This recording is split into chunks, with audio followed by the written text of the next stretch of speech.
Mayhaw, Crataegus aestivalis, is a small, tart berry native to the southeastern United States, highly prized for its vibrant flavor and traditional use in jellies, syrups, and preserves. Despite its modest size, mayhaw carries centuries of cultural heritage, ecological significance, and culinary versatility, making it a cherished southern delicacy. Mayhaw, Crataegus aestivalis, is part of the Rosaceae family and belongs to the hawthorn genus, Crataegus. It is native to wetland and bottomland habitats across the southeastern United States, including Louisiana, Texas, Mississippi, and Alabama. The trees thrive in moist, well-drained soils along rivers, swamps, and floodplains, and are known for their tolerance to occasional flooding. Typically, mayhaw trees grow 4 to 8 meters tall, with spreading branches and thorny stems, producing clusters of small, oval leaves and delicate white spring blossoms. The fruit is a small, round berry about 1 to 2 centimeters in diameter, ripening from late spring to early summer. Mayhaw berries are bright red when fully mature, sometimes displaying shades of orange or crimson. Their flavor is tart yet subtly sweet, making them ideal for preserves, jellies, sauces, and beverages.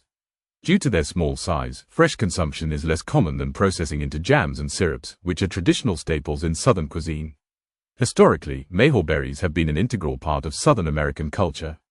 Native Americans likely first utilized the berries for food and medicinal purposes, and European settlers continued this practice, turning them into jams, jellies, and wines.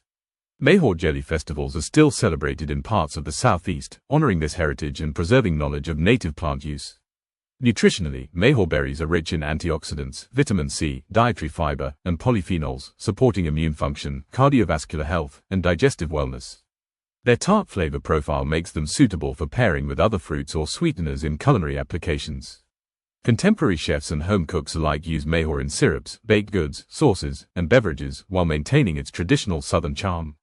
Botanically, mayhaw trees produce clusters of small, white, fragrant flowers in spring, attracting bees, butterflies, and other pollinators. Fruits develop over 60 to 70 days, maturing as bright red berries in early summer. The dense, thorny canopy provides habitat for birds, small mammals, and beneficial insects.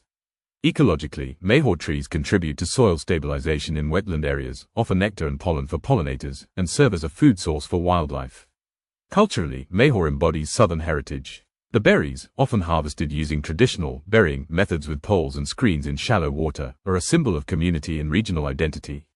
Festivals, cookbooks, and culinary traditions celebrate the mayhaw, ensuring its legacy endures. The berry also contributes to sustainable agroforestry practices, as it grows well in wetland restoration projects, combining ecological value with cultural preservation. In essence, mayhaw is more than a small red berry. It is a historical, ecological, and culinary treasure. Its vibrant flavor, nutrient-rich profile, and connection to Southern traditions make it a unique fruit, cherished both locally and increasingly by enthusiasts worldwide.